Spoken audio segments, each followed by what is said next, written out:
सूरज आणि तुम्ही एकाच जिल्ह्यातला, हो. एकाच तालुक्यातला म्हणलं तरी काही हरकत नाही, दोघं पण चव्हाण.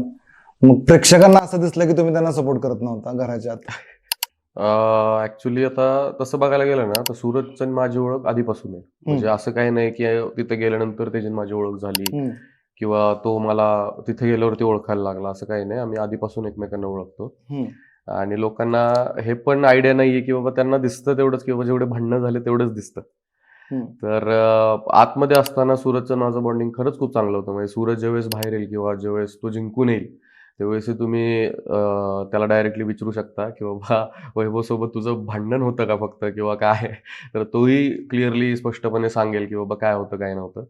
तर मी आता त्याचा भरपूर गाजावाजा आहे किंवा त्याला भरपूर फेम भेटते म्हणून त्याचं कौतुक करतोय असं नाहीये. कारण लोकांचा असा गैरसमज झाला आता की बाबा त्याला सपोर्ट करतोय तो आत्ता बाहेर आल्यावरती. अरे आतमध्ये पण भरपूर वेळा सपोर्ट